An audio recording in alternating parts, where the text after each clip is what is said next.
Boa noite. Evangelho segundo o Espiritismo, capítulo 13. Que a vossa mão esquerda não saiba o que dá a vossa mão direita. Item 7. Convidar os pobres e os estropiados. Começa com a passagem bíblica de Lucas, capítulo 14, versículos de 12 a 15. Ele disse também àquele que havia convidado: quando derdes a jantar ou a ceiar, para isso não convideis nem vossos amigos, nem vossos irmãos, nem vossos parentes, nem vossos vizinhos que serão ricos, de medo que eles vos convidem em seguida a seu turno e que assim retribuam o que haviam recebido de vós. Mas quando fizerdes um festim, convidai para ele os pobres, os estropiados, os coxos e os cegos.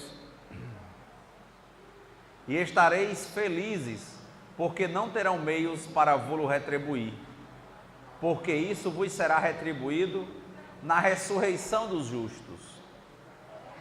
Um daqueles que estavam à mesa, tendo ouvido essas palavras, lhe disse: feliz aquele que comer do pão do reino de Deus. Comentário dos Espíritos. Quando fizerdes um festim, disse Jesus, para ele não convideis os vossos amigos, mas os pobres e os estropiados. Estas palavras absurdas, se tomadas ao pé da letra, são sublimes, se nelas se procura o Espírito.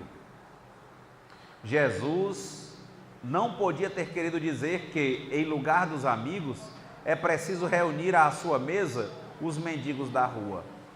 Sua linguagem era quase sempre figurada, e há homens incapazes de compreenderem as nuances delicadas do pensamento. Seria preciso imagens fortes, produzindo o efeito de cores berrantes. O fundo do pensamento se revela nestas palavras: sereis felizes, porque não terão meios para vô-lo retribuir. Quer dizer que não se deve fazer o bem com vistas a uma devolução, mas pelo único prazer de fazê-lo. Para dar uma comparação surpreendente, disse: convidai para os vossos festins os pobres, porque sabeis que estes não poderão nada vos retribuir. E por festins é preciso entender não o repasto propriamente dito, mas a participação na abundância de que desfrutais. Estas palavras podem, entretanto, também receber sua aplicação num sentido mais literal. Quantas pessoas não convidam à sua mesa, senão aqueles que podem, como dizem, lhes honrar, ou que podem convidá-las a seu turno? Outras, ao contrário, encontram satisfação em receber aqueles de seus parentes ou amigos e que são menos felizes. Ora, quem é que não os possui entre os seus? É por vezes prestar-lhes um grande serviço sem aparentá-lo. Estes, sem irem recrutar os cegos e os estrupiados, praticam a máxima de Jesus. Se o fazem por benevolência, sem ostentação, e se sabem dissimular o benefício por uma sincera cordialidade. A história aqui do Evangelho, ela parte de um costume que nós temos. Nós costumamos negociar sempre. Nós temos a habilidade de negociar, nós temos um tino para o negócio. Então, tudo que nós fazemos, nós queremos algo em troca. talvez a marca de negociarmos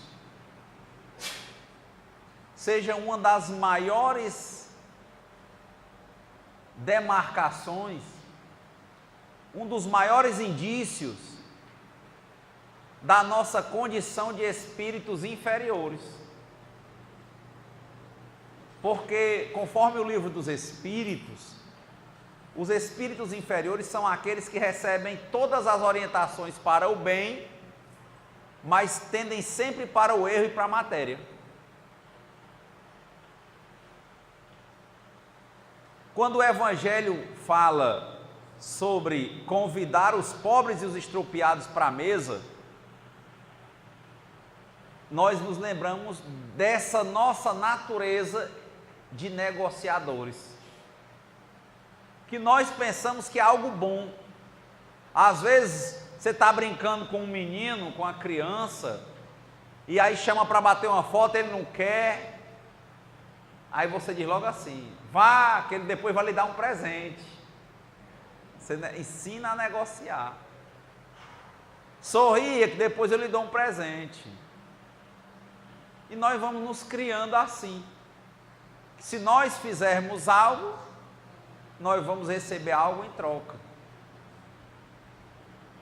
Eu achei tão relevante que eu estava agora num evento fora, ontem pela manhã, e uma pessoa que é de uma igreja, acho que é Maranata, conversando comigo, mostrando uma passagem de João e uma passagem de Romanos. Ela dizendo que não se deve dizer que a gente conhece, que a gente se salva pelas obras. Que ele diz lá na frente, ela mostrando a passagem bíblica, que é a fé que nos salva. E que as obras são a confirmação da fé.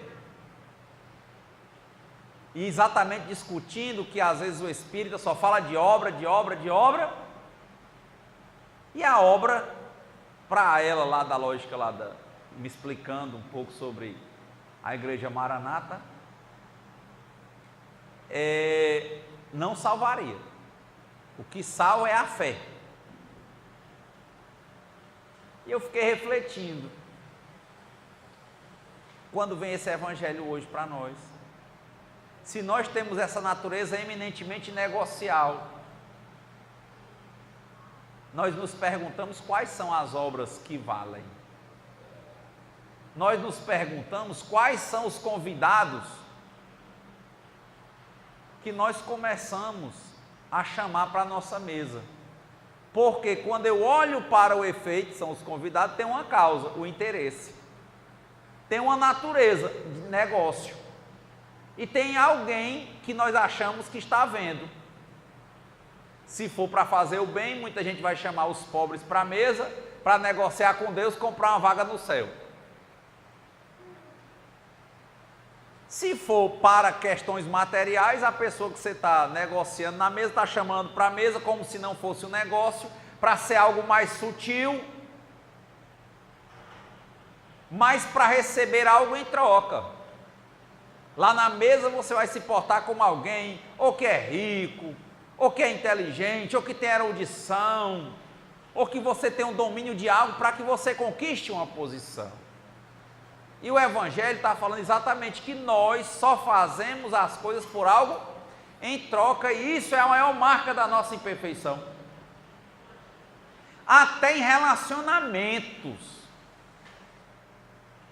A pessoa não entende que a felicidade está com ela. E ao invés de procurar um companheiro, uma companheira, ou encontrar para terem uma vida de partilha, no sentido de juntar experiências, de avançarem juntos, muita gente pensa tal e qual em um negócio. Que ele começa sendo um negócio espiritual. Eu não estou ali para partilhar, eu estou ali para receber. Eu tenho uma carência, quero receber a sua presença. É uma carência material, é uma carência de atividade, é uma carência espiritual, e eu tenho a presença do outro. Quantas pessoas não estão se questionando, levando à mesa a própria esposa, ou o próprio marido, ou o namorado, ou a namorada, e às vezes num relacionamento, e sempre sem perceberem os grandes valores que a vida tem, só com a afluência dela, mas permanecem nesses relacionamentos como um negócio. Às vezes você olha assim, eu estou velho, né? Eu sei lá se eu arrumo mais alguém, a velhice só é muito ruim. E às vezes os conselhos que nós damos para as pessoas também são assim. Negociais as pessoas como úteis objetos. E aí às vezes a gente está vivendo uma relação toda negocial, todo preso, gastando energia, gastando pensamentos, com o medo, com o negócio. E na verdade não estamos deixando que a vida aconteça. E aí ele começa a dizer, ele faz uma provocação por contraste. Olha uma coisa que todo mundo faz, só se convida para estar à mesa quem é útil. Só mantém dentro de casa quem é útil. Aquele que desobedece ou que se desvia, você briga, não se alinha e bota para fora. E quando for útil, fica dentro. A nível de negócio. A nível de ser servido, não de servir. A nível de ser amado, não de amar. Como se tivesse um capital, um banco de emoções, como se nós pudéssemos guardar as emoções num banco, numa caixa forte.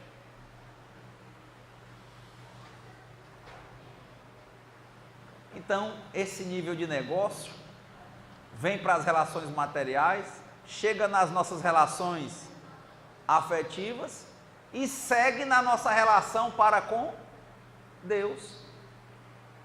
Tem gente que vem ao centro, ou vai para a igreja, ou vai para qualquer culto, ou coisa do tipo, e entende que está negociando com Deus. Às vezes é menos claro, é mais sutil, e às vezes, quando a pessoa está em baixa, diz para Deus, ou diz para as pessoas. Se acha super necessário. Acha que as coisas sem ele não vão acontecer. Ou sem ela não vão acontecer. Acha que faz melhor do que o outro. Não existe ninguém maior nem menor. Ninguém é tão grande que não possa aprender e nem tão pequeno que não possa ensinar. A vida é toda de fluência de energia, como um rio é sempre seguindo para o mar. Só seguir o curso, fazermos a nossa parte e deixarmos as coisas acontecerem.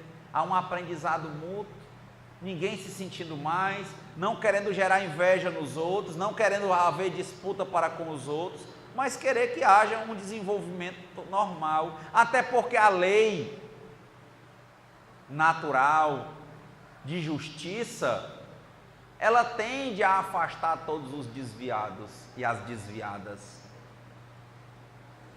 Todas as edificações construídas sobre a areia terão mais facilidade de cair ao mais leve sopro do vento.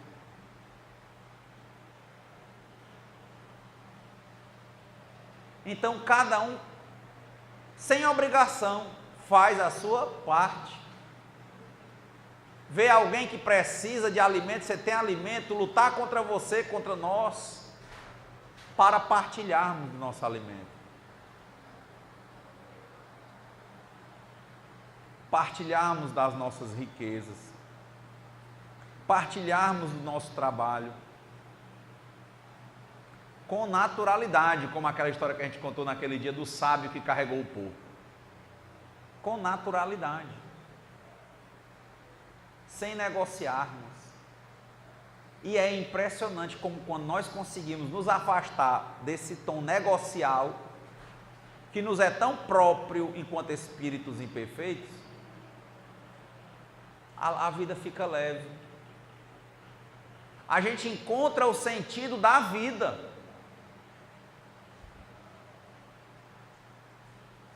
Não é a mais nem a menos, cada um por si, procurando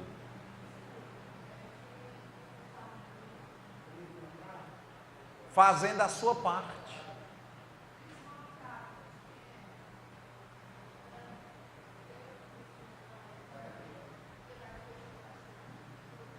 Então, cada um fazendo a sua parte, cada um lutando para encontrar essa naturalidade espiritual. Só isso. Tem comida? Aparece quem precisa? Divide. Tem trabalho? Aparece quem precisa? Divide. Tem amor? Aparece quem precisa? Partilha.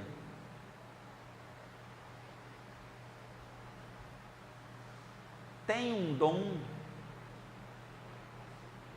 Utiliza com naturalidade. O que é mais importante de tudo isso é que o vazio que tem dentro de nós, por causa dessas contradições, desse conflito constante, ele tenderá a sumir. Por quê? Simplesmente porque nós encontramos um sentido na vida.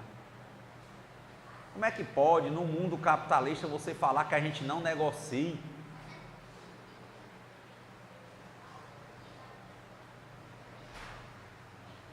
Lembrei da frase do Caetano Veloso, quando teve um problema, eles cantavam, o Chico Buarque também, e teve um problema aí com a Nara Leão, que cantava, e tinha um programa na TV com o Chico Buarque. E aí ela ficou afônica, e tinha uma moça que ensaiava com eles, teve uma determinada gravação, apresentação que era ao vivo, e eles chamaram essa moça para substituir a Nara Leão. E aí ela substituiu a Nara Leão e foi um ibope imenso na época. E aí a moça, que era uma simples irmã de um colega que sempre treinava, ensaiava com ele, virou a conhecida Maria Bethânia. E o Caetano disse: é incrível a força que as coisas parecem ter quando elas realmente têm que acontecer. É o fluxo. Para alguns é o Dharma, é o rio, é a verdade. As coisas acontecem. E acontecem para o bem, se nós soubermos levar as coisas. Nós não precisamos negociar, nós precisamos simplesmente fazer a nossa parte, que começa com o afastamento dessas imagens, desses preconceitos, que nos levam a sermos constantemente negociadores.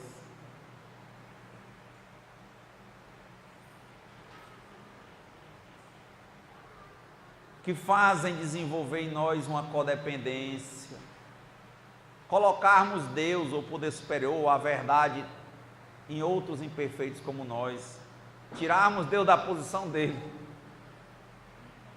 Tirarmos a unidade, a verdade, fazermos as coisas porque os outros estão fazendo, a tudo que vai fazer ficar olhando nos outros, o que é que eles acham.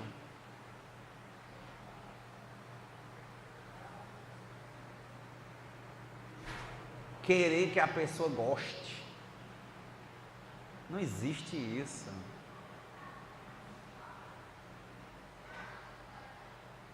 Como dizia o Cícero, numa fala como essa, o bom falante, o bom palestrante não é o que faz as pessoas saírem pensando nele, é o que faz com que as pessoas saiam pensando nelas.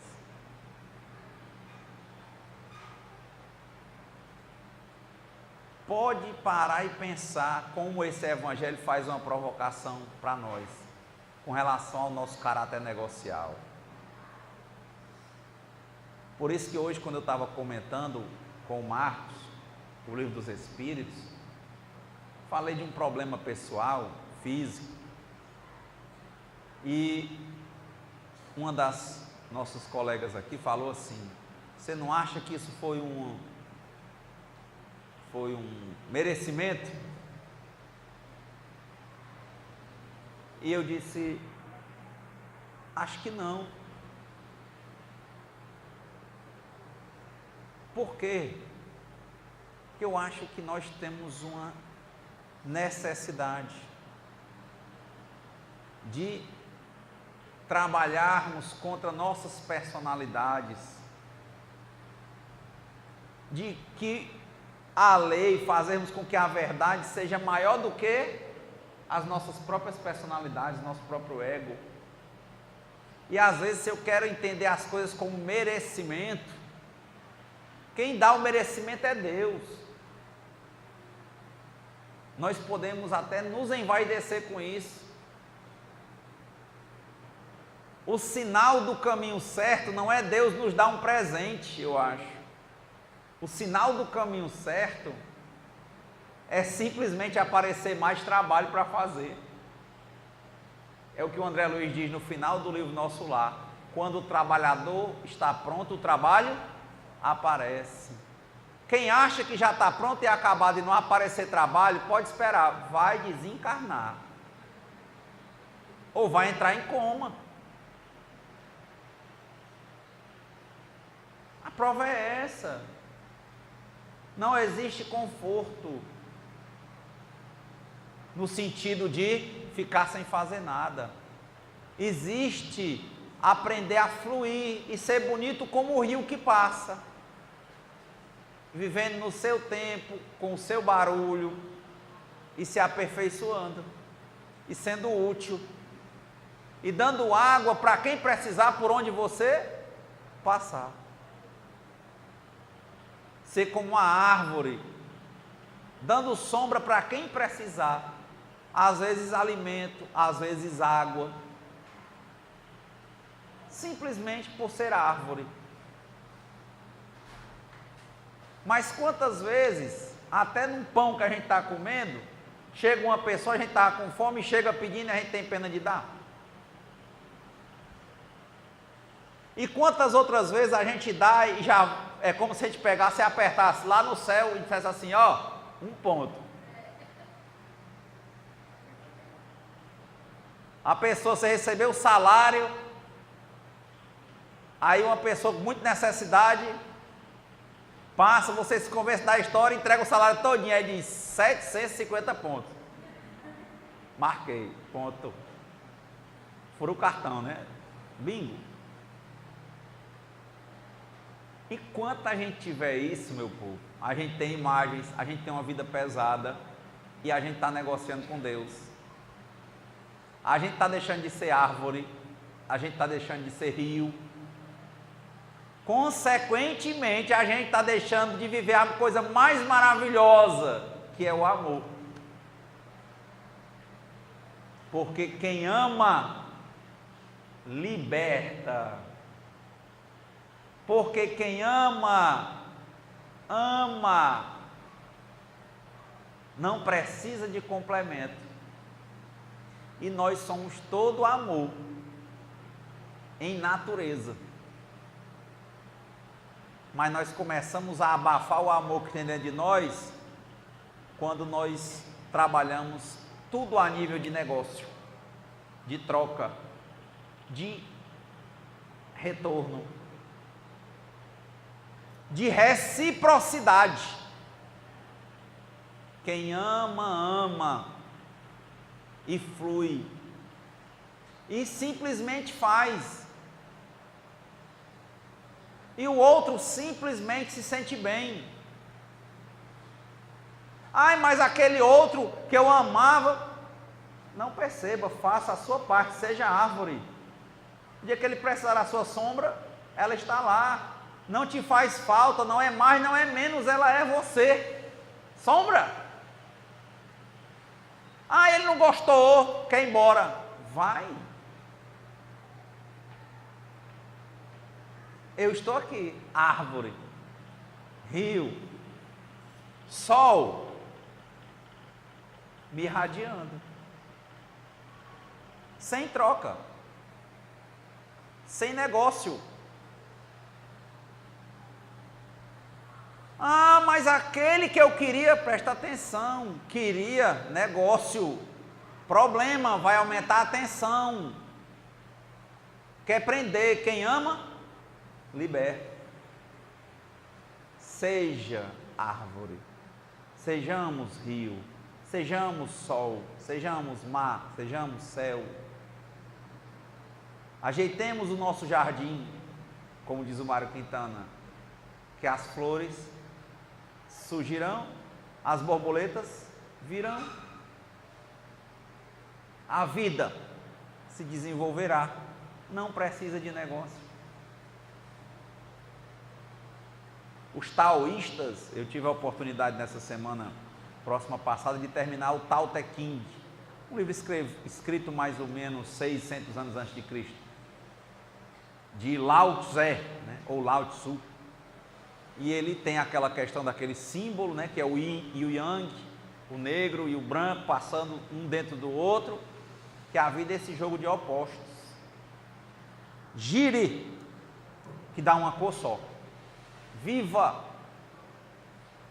Ele diz, só o que é absoluto é Deus. Ele fala do 3.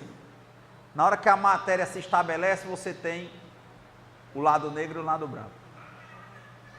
Ele diz, tudo que está na matéria tem o seu lado oposto.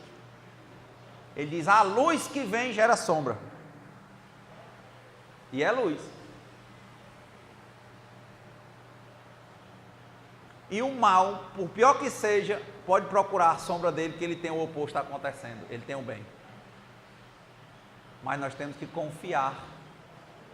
Como disse o Hermógenes, entrego, confio, aceito e agradeço. Trabalharmos isso dentro de nós. Tentarmos afastar as imagens de preconceitos. Tentarmos nos desligar desse nosso eu negocial. É com certeza partilhar da nossa mesa com qualquer um que precise da nossa sombra. E fazendo o que não nos vai arrancar nenhum pedaço, nem vai nos fazer nenhuma falta, porque tem coisas que só nós podemos fazer. Daí a nossa diversidade. Não precisa arrancar o couro nem dar tudo o que tem. Basta ser natural. Basta começar por combater, ou no mínimo não combater. Pronto, vamos afastar a ideia de combater. Identificar. Termos atenção, aprendermos a nos olhar e nos ouvir, para identificarmos onde estão os nossos defeitos e as nossas virtudes. Só olhar, não negar, olhar. Identificarmos todas as vezes que a gente quer marcar um pontinho no céu. E entendermos que isso aí é a nossa reprodução, é o nosso ego querendo negociar com Deus. E tentarmos reduzir isso. Ou não tentarmos reduzir, simplesmente não alimentarmos, não concordarmos, porque quando a gente nega, aquilo fica mais forte. Uma carta terminada, quando a gente entrega, a gente não passa uns anos, a gente nem lembra às vezes o que botou, mas uma carta que fica por terminar, a gente fica sempre lembrando que um dia tem que terminar e que um dia tem que mandar a carta. Aí pensava assim o Krishnamurti. Então, finalizando o evangelho de hoje, que nós reflitamos, ao convidar os pobres e estrupiados, sobre a nossa natureza negocial. Tentemos ser árvores, o sol, o rio, e não negociarmos com Deus e com as pessoas. Façamos simplesmente a nossa parte, com naturalidade, e continuemos. Nos enxerguemos quando estivermos negociando e tentemos deixar aquilo ali e desenvolvermos a nossa parte. Simplesmente achar um sentido na vida fazendo a nossa parte.